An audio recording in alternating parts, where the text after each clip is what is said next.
আগামী ৩ সেপ্টেম্বর ২০২৫ সাল শুরু হতে চলেছে অনূর্ধ্ব ২৩ এএফসি এশিয়ান কাপ কোয়ালিফায়ারের ম্যাচ, যেখানে ভারতীয় ফুটবল দল যেই গ্রুপে পড়েছে সেই গ্রুপে কোন কোন দেশ রয়েছে, তাদের বিরুদ্ধে ভারতীয় ফুটবল দলের কী রেকর্ড রয়েছে, সে সমস্ত কিছু ডিটেলস জানাবো আজকের এই ভিডিওতে। তার আগে বলে দেবো এই গ্রুপটায় ভারত ছাড়া আর কোন কোন দেশ রয়েছে। তো সবথেকে শক্তিশালী দেশ বলা হচ্ছে এই গ্রুপের কাতার। এছাড়া দ্বিতীয় যে দলটি আছে বাহরিন, ৩ নম্বর দল বলা হচ্ছে এই গ্রুপের ভারত, আর ৪ নম্বর দলটি হচ্ছে ব্রুনেই। তো এই গ্রুপের সবথেকে শক্তিশালী দেশ কাতারের কী রেকর্ড রয়েছে এএফসি এশিয়ান কাপ কোয়ালিফায়ারের ম্যাচে। এই টিমটা কিন্তু অনেকবারই কিন্তু তারা মূল পর্বে ম্যাচ খেলেছে, আর তাদের সর্বোচ্চ পারফরমেন্স তারা ২০১৮ সালে তৃতীয় স্থান পেয়েছে এই এএফসি এশিয়ান কাপে, আর ২০১৬ সালে তারা চতুর্থ স্থান অর্জন করে। এছাড়া ২০২০ আর ২০২২ সালে কাতার ফুটবল দল গ্রুপ স্টেজ থেকে কিন্তু বিদায় নিতে হয়, কিন্তু লাস্ট ২০২৪ সালে এই টুর্নামেন্টটা হয়েছিল, সেখানে কিন্তু কাতার ফুটবল দল কোয়ার্টার ফাইনাল অবধি গিয়েছিল। আর এই গ্রুপের সবথেকে শক্তিশালী দেশ কিন্তু এই কাতার। ২ নম্বর দলটা হচ্ছে বাহরিন, যারা একমাত্র ২০২০ সালে মূল পর্ব খেলেছিল এই অনূর্ধ্ব ২৩ এশিয়ান কাপে, আর সেবার কিন্তু তাদের গ্রুপ পর্ব থেকেই তাদের বিদায় নিতে হয়েছিল।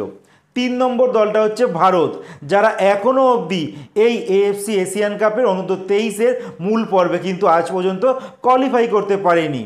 এরপর চতুর্থ দলটা হচ্ছে ব্রুনেই, যাকে এই গ্রুপের সবথেকে কমজোর দল বলা হচ্ছে, তা কিন্তু ভারতের মতো অনূর্ধ্ব ২৩ এশিয়ান কাপের মূল পর্বে আজ পর্যন্ত কোয়ালিফাই করতে পারেনি। এইবার বলবো ভারতীয় ফুটবল দলের লাস্ট কয়েকটা অনূর্ধ্ব ২৩ টিমের ফিফা ফ্রেন্ডলি ম্যাচের আপডেট, যেখানে ভারতীয় ফুটবল দল কিন্তু ৩খানা ম্যাচ হেরেছে আর একটা ম্যাচ ড্র করেছে। প্রথম ম্যাচটা তারা ফিফা ফ্রেন্ডলি খেলেছিল তাজিকিস্তানের সঙ্গে, যেখানে ৩-২ গোলে ভারতীয় ফুটবল দল হেরে গিয়েছিল। তারপরে তারা খেলে কিরগিজস্তানের সঙ্গে, যেখানে কিরগিজস্তানের সঙ্গে তারা ০-০তে ড্র খেলে। এরপর ইরাকের সঙ্গে ২খানা প্রস্তুতি ম্যাচ খেলে, যেখানে একটি ম্যাচে ইরাক ২-১ গোলে হারিয়ে দেয়, আর তার পরের ম্যাচটিতে ৩-১ গোলে কিন্তু ভারতীয় ফুটবল দলকে হারিয়ে দেয়। তো ভারতীয় ফুটবল দল মানে অনূর্ধ্ব ২৩-এর কিন্তু রেকর্ড কিন্তু খুব একটা ভালো বলছে না, আর খুব একটা আশার কিন্তু ইঙ্গিতও দিচ্ছে না এএফসি এশিয়ান কাপ মূল পর্বে যাওয়ার জন্য। তো এই এএফসি এশিয়ান কাপের মূল পর্বে সবথেকে শক্তিশালী দেশ এখনো অবধি কে? তো সেই নিরিখে বলা যায় জাপান এই টুর্নামেন্টটা কিন্তু দুবার চ্যাম্পিয়ন হয়েছে। তারা ২০১৬ আর ২০২৪ সালে এই ট্রফিটা কিন্তু জয়লাভ করেছে। এবার বলবো ভারতীয় ফুটবল দল এই ৩টে দল মানে গ্রুপের যে ৩টে দল রয়েছে তাদের বিরুদ্ধে হেড টু হেডে কী রেকর্ড আছে। তো অনূর্ধ্ব ২৩ টিমটা কিন্তু খুব একটা বেশি ম্যাচ খেলেনি, তাই আমরা সিনিয়র টিমেরই রেকর্ডের কথা বলবো, যে এই টিমগুলোর বিরুদ্ধে আমাদের সিনিয়র টিম ফুটবল টিম কী রেকর্ড রয়েছে।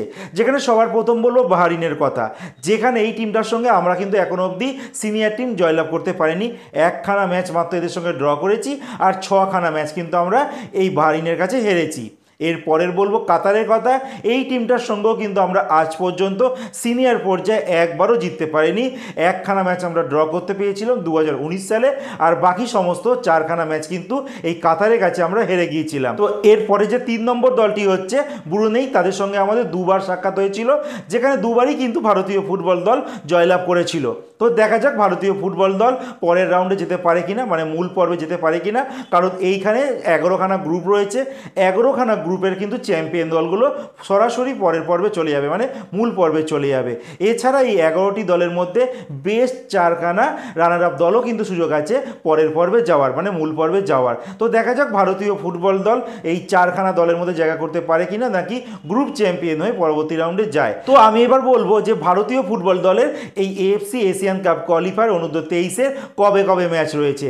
যেখানে প্রথম ম্যাচ আছে ৩ সেপ্টেম্বর বাহরিনের সঙ্গে ম্যাচ রয়েছে, তারপর আছে ৬ সেপ্টেম্বর আছে কাতারের সঙ্গে, আর ৯ সেপ্টেম্বর আছে ব্রুনেইয়ের সঙ্গে। তো এই ৩টে ম্যাচ রয়েছে ভারতীয় ফুটবল দলে। আর তোমাদেরও কিন্তু এই ৩টে ম্যাচের কি আপডেট বেরিয়ে আসে সব কিছু আমি আমাদের পেজে কিন্তু শেয়ার করব।